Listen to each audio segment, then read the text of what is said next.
नमस्कार दोस्तों, आपका मेरे चैनल करंट अफेयर में स्वागत है। देश दुनिया की नई नई घटनाओं से परिचित कराना ही मेरा उद्देश्य है। आज का हमारा टॉपिक बहुत ही विचारणीय टॉपिक है। हमारा जो टॉपिक है वो मणिपुर में हो रही हिंसा से संबंधित है। जी हाँ, हम उसी मणिपुर की बात कर रहे हैं जो अपनी सीमा असम, नागालैंड, मिजोरम और म्यांमार के साथ साझा करता है और जिसकी राजधानी इम्फाल है। पिछले एक महीने से ये मणिपुर सुर्खियों में बना हुआ है। बार बार सुनने में आ रहा है कि मणिपुर में हिंसा हो रही है, मणिपुर में दंगे हो रहे हैं, मणिपुर में इतने लोगों की जान चली गई। अब हमें ये जानना यहाँ पर यह है कि मणिपुर में जो दंगे हो रहे हैं ये किस कारण हो रहे हैं, इस हिंसा का जन्मदाता कौन है, ये हिंसा क्यों पनप रही है, यह हिंसा किस कम्युनिटी के बीच में हो रही है, उस कम्युनिटी के बीच में इस हिंसा को होने का मुख्य कारण क्या है, क्या यह हिंसा काफ़ी लंबे समय से है या इसका अभी अचानक ही ये उत्पन्न हुई है। इस हिंसा भरी स्थिति से निपटने के लिए सरकार के द्वारा क्या प्रयास किया जा रहा है, क्या एक्शन प्लान उसके द्वारा तैयार किए जा रहे हैं, मणिपुर का क्या होगा, क्या मणिपुर इस स्थिति से ऊपर उभर पाएगा, मणिपुर की इस स्थिति का जिम्मेदार कौन है। इस प्रकार के ढेरों प्रश्न हमारे दिमाग में आते हैं जब हम इस मणिपुर की हिंसा के विषय में सुनते हैं। तो आपके सभी सवालों का जवाब मैंने अपनी इस वीडियो के माध्यम से देने का प्रयास किया है। तो अपने सभी सवालों का जवाब जानने के लिए मेरी वीडियो को अंत तक देखना ना भूलें। अपना टॉपिक शुरू करने से पहले हम बढ़ते हैं आज के सवाल की तरफ। हमारा आज का सवाल है, अर्धचंद्रमा या क्वासी मून क्या है। जिसको इस उत्तर की जानकारी है वह अपना उत्तर मुझे कमेंट बॉक्स में लिख सकते हैं और जिसे इस उत्तर की जानकारी नहीं है वो मेरी वीडियो के अंत का इंतजार कर सकते हैं। तो चलो फिर लौटते हैं हम अपने टॉपिक की तरफ। हमारा जो आज का टॉपिक है वो मणिपुर की हिंसा से संबंधित है। पिछले एक महीने से आपको ये सुनने में आ रहा होगा कि मणिपुर में भारी हिंसा हो रही है। इस मणिपुर की हिंसा में 80 से ज़्यादा लोग इस हिंसा का शिकार हो चुके हैं और बहुत लोग घायल हो चुके हैं। मणिपुर में जितने भी ओलंपियर्स हैं, मेडल विनर हैं, उन सब ने ये कह दिया है कि हम अपने मेडल वापस करेंगे। मीराबाई चानू ने तो यहाँ तक कह दिया है कि मेरा मणिपुर, मेरा घर जल रहा है और अगर मणिपुर में ऐसी ही स्थिति बनी रहती है तो हम लोग अपने मेडल्स वापस कर देंगे। तो चलो अब जानते हैं इस हिंसा का मुख्य कारण क्या है। इस हिंसा के जिम्मेदार दो कम्युनिटी हैं जिसमें एक मेथी है और एक है कुकी। कुकी कम्युनिटी ट्राइबल में आती है और जो मेथी कम्युनिटी है वो नॉन ट्राइबल में आती है। इसे समझने के लिए हमें थोड़ा मणिपुर के नक्शे से समझना होगा। मणिपुर जो राज्य है असम, नागालैंड, मिजोरम और म्यांमार के इंटरनेशनल बॉर्डर से अपनी सीमा साझा करता है। अब इसमें जो कुकी ट्राइबल है वो हिली एरिया में रहती है और जो मेथी है वो वैली एरिया में रहते हैं। अब यहाँ पर कुकीज़ को यह सुविधा है कि वो हिली एरिया से किसी भी एरिया में रहकर जाकर मतलब अपना घर बसा सकते हैं, लेकिन मेथीज़ जो हैं उन्हें ये इजाज़त नहीं है कि वे हिली एरिया में जाकर अपना घर बसा सकें। मेथीज़ जो हैं वो ज़्यादातर हिंदू कम्युनिटी के लोग हैं। 57% जो मेथी लोग हैं जो वैली में रहते हैं वो हिंदू हैं और जो अरुणाचल प्रदेश के हिली एरिया में रहते हैं वो नागा हैं या फिर क्रिश्चियन कम्युनिटी को मानते हैं। अब बताते हैं इनके बीच झगड़े का मुख्य कारण क्या है। मणिपुर की जो मेथी कम्युनिटी थी वो काफ़ी लंबे समय से एसटी के लिए संघर्ष कर रही थी। वह एसटी का स्टेटस पाना चाहती थी।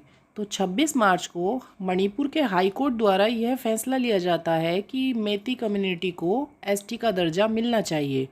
इससे जो है कुकी जो कम्युनिटी थी वो नाराज़ हो गई और वो अपना मार्च निकालने लगी। उनका मानना है कि मेथीज जो हैं वो पॉलिटिकल पावर में भी बहुत ज्यादा है। मणिपुर असेंबली में 60 में से 40 सीटें मेथीज को मिली। उनका कहना है कि जब इनकी पॉपुलेशन इतनी डोमिनेटिंग है तो इन्हें एसटी का दर्जा क्यों दिया जाना चाहिए, क्योंकि ये लोग पॉलिटिकल पावर में भी हैं। तो यहाँ हम कह सकते हैं कि पॉलिटिकल पावर तो मेथीज को ज्यादा है, लेकिन अगर लैंड का इश्यू देखा जाए तो लैंड जो है वो कुकीज के पास ज्यादा है। लेकिन कुकीज यहाँ पर इसी बात के खिलाफ थे कि ये लोग पॉलिटिकल पावर में बहुत ज्यादा है तो इन लोगों को एसटी का दर्जा नहीं दिया जाना चाहिए। इसीलिए वो लोग मार्च निकाल रहे थे और वो बढ़ते बढ़ते इतना भयंकर हो गया। देखते वो वायलेंस इतना ज़्यादा बढ़ गया कि उसमें जान माल की हानि होने लगी, जिसमें 80 से ज़्यादा लोग मारे गए और 100 से ज़्यादा घायल होने की आशंका जताई जा रही है। करीबन पिछले 15 दिन से ये मामला शांति में था कि गवर्नमेंट के द्वारा काफ़ी प्रयास किया गया था। सिक्योरिटी फोर्सेज, आर्मी फोर्सेज और पुलिस और काफ़ी सिक्योरिटी बल वहाँ पर लगा दिया गया था, जिससे इस हिंसा पर जल्दी से जल्दी काबू पाया जा सके। लेकिन यह भी सुनने में आया है कि उन हिंसा करने वालों में 40 मिलिटेंट भी थे, जिनके पास AK-47, M16 स्नाइपर राइफल्स भी थी। उन्होंने सिविलियंस पर गोली भी चलाई थी। इनको पकड़ने के लिए सरकार ने एक ऑपरेशन चलाया था, जिससे उन्हें पकड़ लिया गया। मणिपुर की स्थिति की जानकारी लेने के लिए हमारे गृह मंत्री अमित शाह जी 4 दिन के मणिपुर के दौरे पर रहे थे, जो 29 से 1 जून तक था। इस स्थिति से निपटने के लिए उनके द्वारा जो फैसले लिए गए हैं वो काफी सराहनीय हैं। इसमें उन्होंने कहा है कि रिटायर्ड जज जो हैं हाई कोर्ट के, वो इन्वेस्टिगेट करेंगे कि इन हिंसाओं के पीछे कौन जिम्मेदार है और दोषियों को सजा का प्रावधान है। उसके बाद 6 जो ऐसे केस हैं वो चुने गए हैं जो कि मेन माने जाते हैं इस हिंसा का मुख्य कारण है, तो उनकी CBI द्वारा जांच होगी। IPS ऑफिसर राजीव सिंह को डायरेक्टर जनरल ऑफ पुलिस का यानी कि DGP की पोस्ट दे दी गई है। उनको इस हिंसा से निपटने के लिए पूरी जिम्मेदारी दे दी गई है। दोनों कम्युनिटीज़ को यह निर्देश दे दिए गए हैं कि किसी के पास भी किसी तरह का कोई भी हथियार नहीं मिलना चाहिए। अगर किसी के पास भी कोई हथियार मिलता है तो उन पर कानूनी कार्रवाई की जाएगी।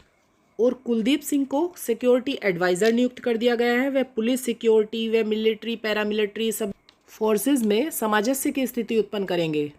मरने वालों को 10 लाख का मुआवजा देने का प्रावधान किया गया है, जिसमें 5 लाख राज्य सरकार द्वारा दिए जाएंगे और 5 लाख केंद्र सरकार द्वारा।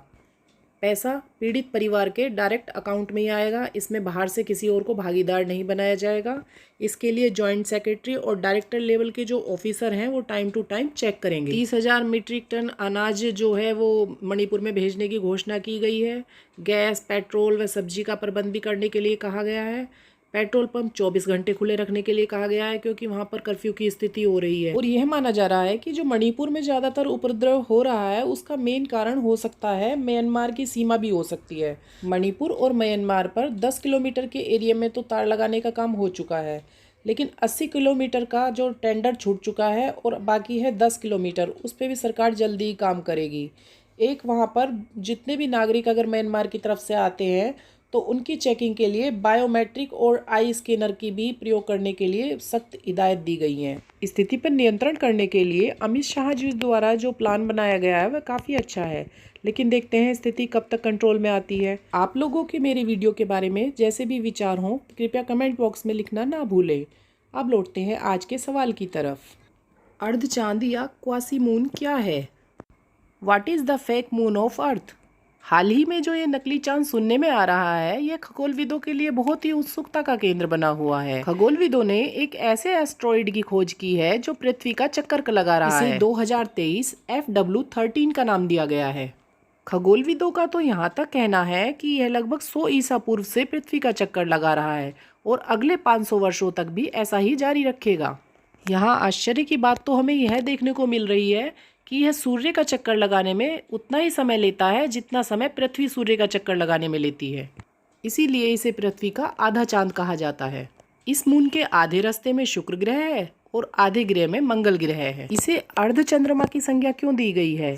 इसे अर्धचंद्रमा या क्वासी मून की संज्ञा इसलिए दी गई है क्योंकि ये हमारे प्राकृतिक उपग्रह चंद्रमा की तरह पृथ्वी की परिक्रमा करता है।